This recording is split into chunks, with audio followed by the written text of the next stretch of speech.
Hey everyone, Jamie Sierra here, missionfulfillment.com. In this video, what I want to talk to you guys about is 4 ways how Andre Agassi went from rags to riches.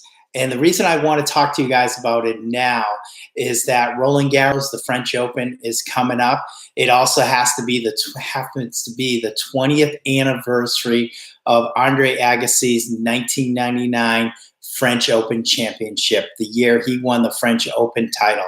And I wanted to talk to you guys about Andre Agassi going from rags to riches. And I mean from rags to riches, not on a financial level, but on emotional and spiritual level. And that's how Andre Agassi became rich. He became a better man and a much more mature man in the eyes of many tennis fans. Now, Andre Agassi, who is he? He's a loving husband, and he's a loving father. And he's also a philanthropist and a very loving person. In addition to that, excuse me here, he happens to be a legendary tennis player as well. And Andre Agassi also happens to probably be perhaps not only my favorite tennis player, but my favorite athlete. And the reason of being because of this is, number one, is because the comeback. And number two is the man he actually became. Andre, basically, he took us all in on an emotional journey, both on and off the court. He started out as a very lost soul, an underachiever, and somebody who could not deliver on the big moments. And despite his comeback in 1998, after a couple of years, just kind of going through the motions of his career and not even showing up for tournaments, basically a lot of experts pretty much had written him off. He went into the 1999 French Open as a 29-year-old. I think he came in, he actually got himself to a point where he became a top 10 player, but basically a lot of people had written him off as far as winning majors, as far as being number one. And many considered to be a lost opportunity, as somebody who completely flushed his career right down the toilet, somebody who was not going to be able to live up to the potential and the promise that he basically showed on the tennis court. So just to go back a little bit before the 1999 French Open, it actually goes back, the story behind the French Open actually in Andre Agassi happens to go back to the early 90s, and basically 1990 and 1991. So basically, Andre had an opportunity to win the French Open both years.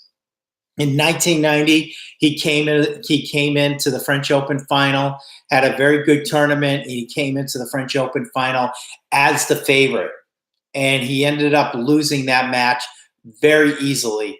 He walked out there and he just did not, number one, obviously he did not play well, but it was almost like he was just, the moment was just too big for him, and he just could not deliver. And fortunately for him, he actually came back in 1991 and had another good tournament, made it to the French Open finals, played fellow American at the time, Jim Courier, who was also, he came along with Andre Agassi as well as Pete Sampras during that period of time of American tennis. And Andre was definitely the more talented player. He came in as the favorite. He got out of the gates really early. He got up to a 2-1 lead. And then for some reason, he became way too complacent. His effort level went down considerably, and he ended up losing a very heartbreaking loss in 5 sets. So at that time, maybe it seemed like Andre was going to get another opportunity to win another French Open, but he actually never got a chance to get back in the finals until 1999, which was 8 years later. And basically, it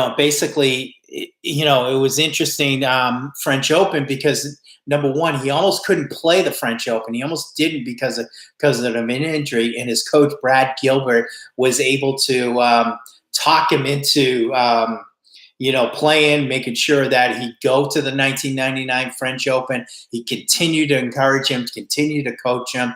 And Andre decided, okay, I'm going to show up there. I'm going to give it my best and see what happens. And, lo and behold, he got into the fourth round and he went up against the defending champion at the time, Carlos Moyer. And Andre all of a sudden got down 2-0, and it just appeared, okay, we're going to have a fourth round exit. However, basically that was the old Andre Agassi.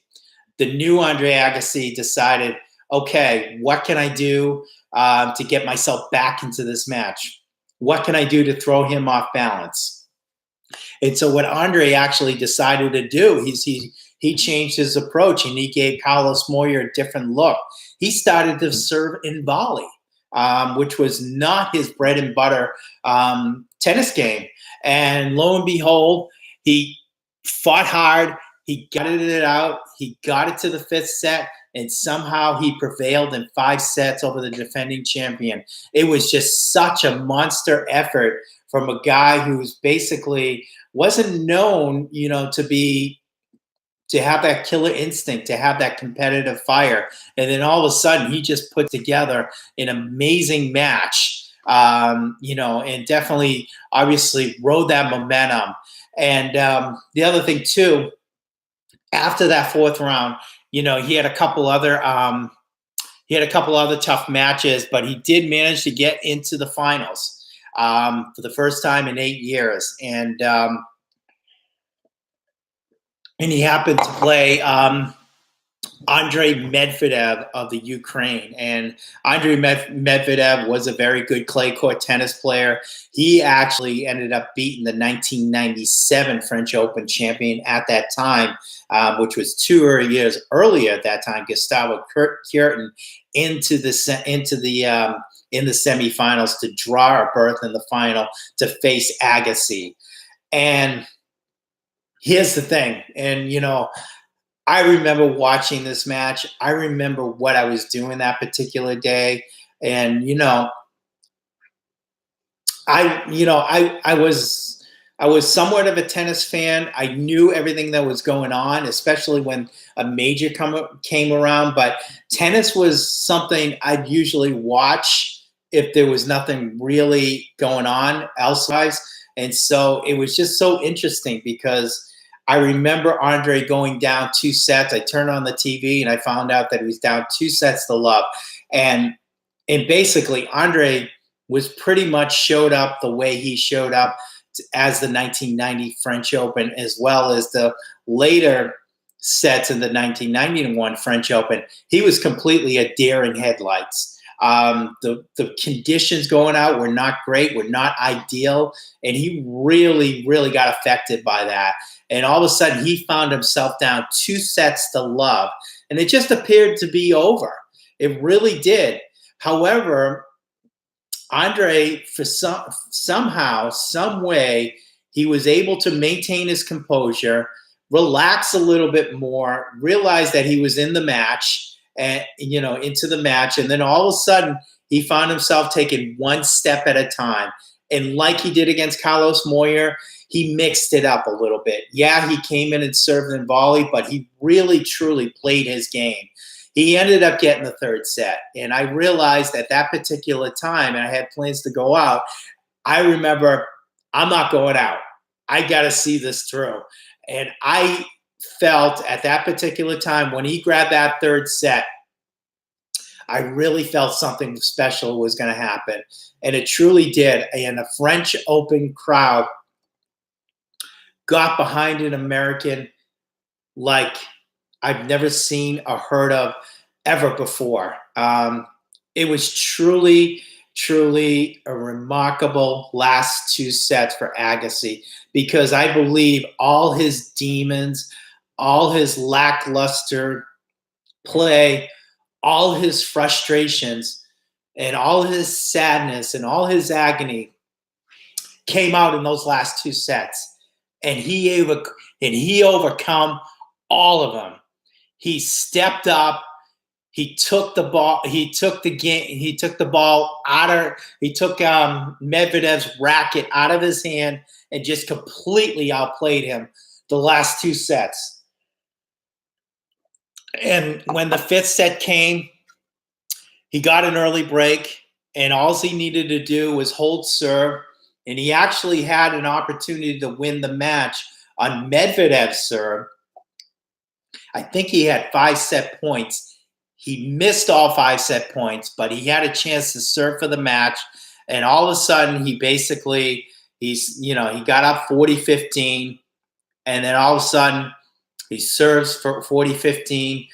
Andre Medvedev takes the forehand, sails well out of bounds. And all of a sudden, you could just see these tears of joy coming out of Andre Agassi. And during that time, I just as a fan, as an admirer, and as somebody who's watched this guy go through so much pain, so much joy, so much trauma, I couldn't help but be involved in what was going on. And I felt that, watching the match, watching Dick Enberg. I believe it was Dick Enberg who was calling the match, or it was, but John McEnroe was definitely there. And I could tell he was definitely affected by this moment too. But it was just such a beautiful moment. And it was just at that particular point that Andre actually became a tennis legend.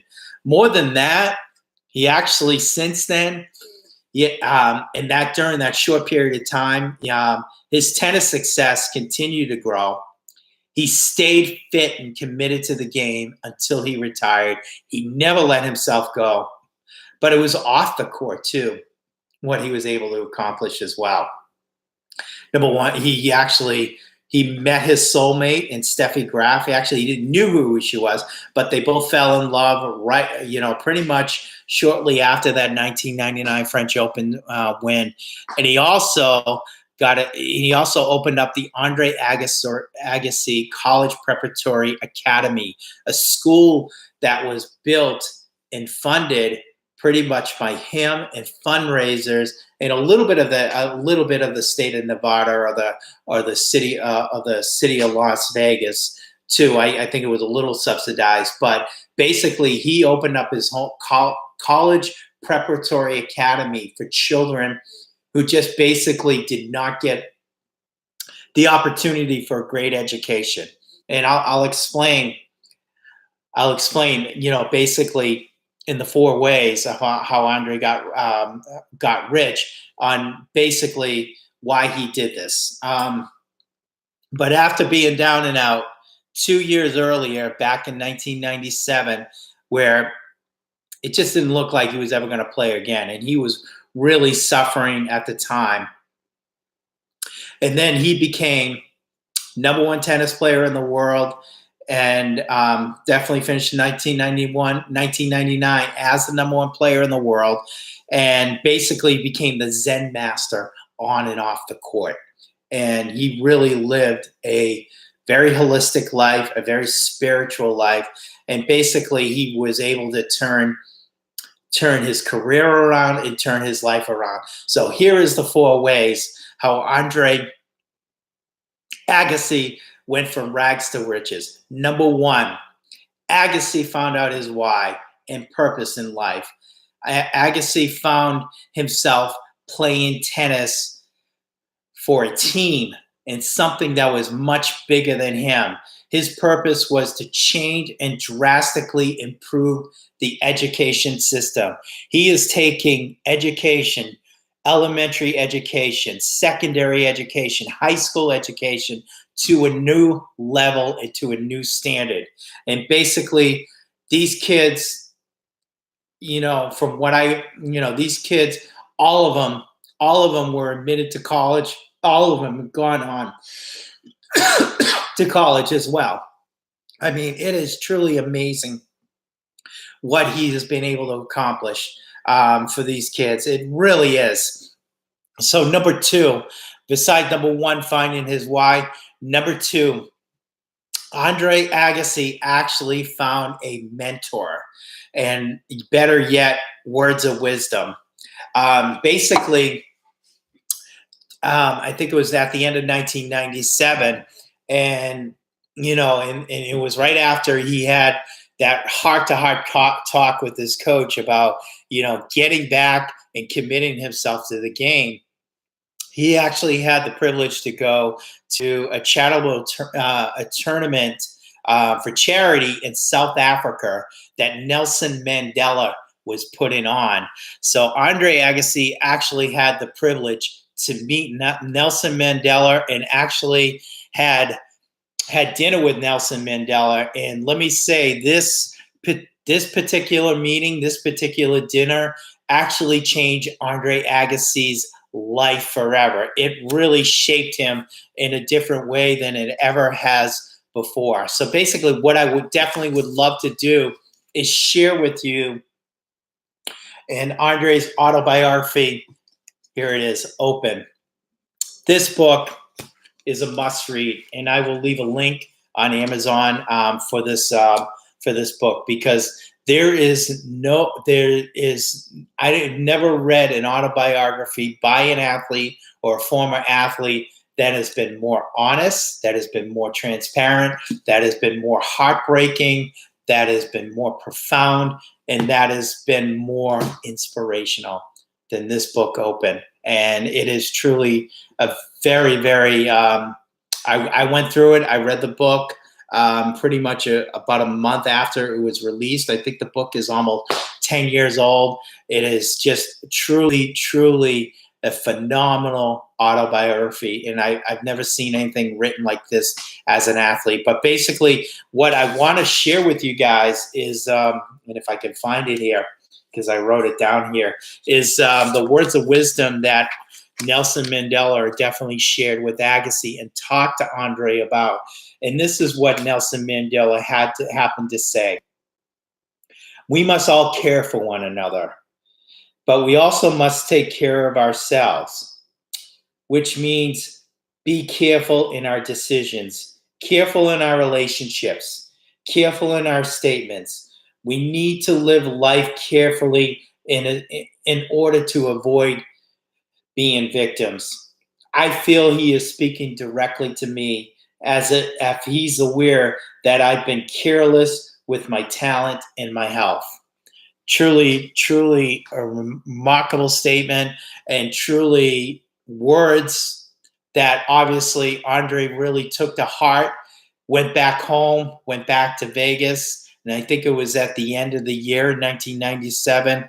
And he knew he was going to start off fresh in 1998. And that's what he did. He started the comeback trail. He started, he started slowly, got to a certain point in 1998 where I think he got back to number 5 or number 8 in the world. And of course, 1999. And at the French Open, he was able to get back to the top. And it's just truly, absolutely, incredible what he has gone through and what he has accomplished. But number 3, I also want to, guys, talk to you about is Andre found love. Love obviously is a very inspirational and such a joyful emotion to have. He actually, obviously, he fell in love with Steffi Graf, and as I mentioned earlier, in 1999, just shortly after the French Open, I think it was that summer after. And basically, both of their values are perfectly aligned together, and they basically have this incredible institution. And obviously, Andre and Steffi have two beautiful children as well. I think a boy and a girl. So basically, I know having children has just really, really been such a blessing and such a gift to Andre. So, and lastly, is number 4, is the ability to give. Andre was one of the first big athletes, celebrities, to actually build a school along with Oprah. I think maybe Oprah had a school before Andre. But basically, the purpose of Andre is that he's always been wanting to give back and leave his mark, and not for himself, but for children, because he's always loved children. He's always wanted to give them a blessing, and always wanted to, make sure they thrive and, and live a fulfilled life. And some of these kids in Las Vegas, he really, really tried to really give back to his community by, building a Boys and Girls Club. But he realized that he was only putting a band-aid on the problem, and that, basically he needed to come up with something, a source of the problem, and handle that problem, so he can have these kids not just after school and during an after school program, but also basically, um, basically, obviously, to set the standard for these kids and make sure that they get the quality education, and, and give them the opportunity to live these higher standards and go on to become successful at whatever they have to do, whether it's a doctor, a lawyer, entrepreneur, businessman, or whatever. Basically, Andre has done this, and he's just done such an amazing job, with this particular school and with all of his, charities. And basically, like I said, he's out to set a higher standard for education, in America, and it's not just Las Vegas. I mean, he is really, really, really pioneering this mission, and it's just truly, truly an absolute blessing to have watched this guy's career and to have followed this guy's career.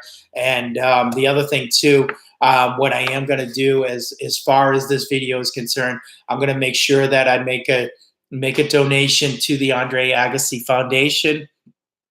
I will definitely leave the link here if you guys want to as well. So, guys, I want to thank you guys for watching and hanging in there with me. Like I said, it is truly, truly a pleasure, to cover this topic, because, this man has probably made me probably the tennis fan that I am today because of Andre Agassi, and, inspired me to write this book, The Big Four, to talk about the players that did come after Andre. And, Andre is the one who set the standard. He's the one who came out first. And all these four guys have a little bit of Andre Agassi in their game, especially Djokovic, Murray, and Nadal. But it's just truly, truly a blessing to be in front of this video and talk about somebody who I just admire so much. So, guys, I want to thank you guys for watching, and definitely, if you want more videos like this, definitely hit the subscribe button. Everybody have a great evening and take care. Bye-bye.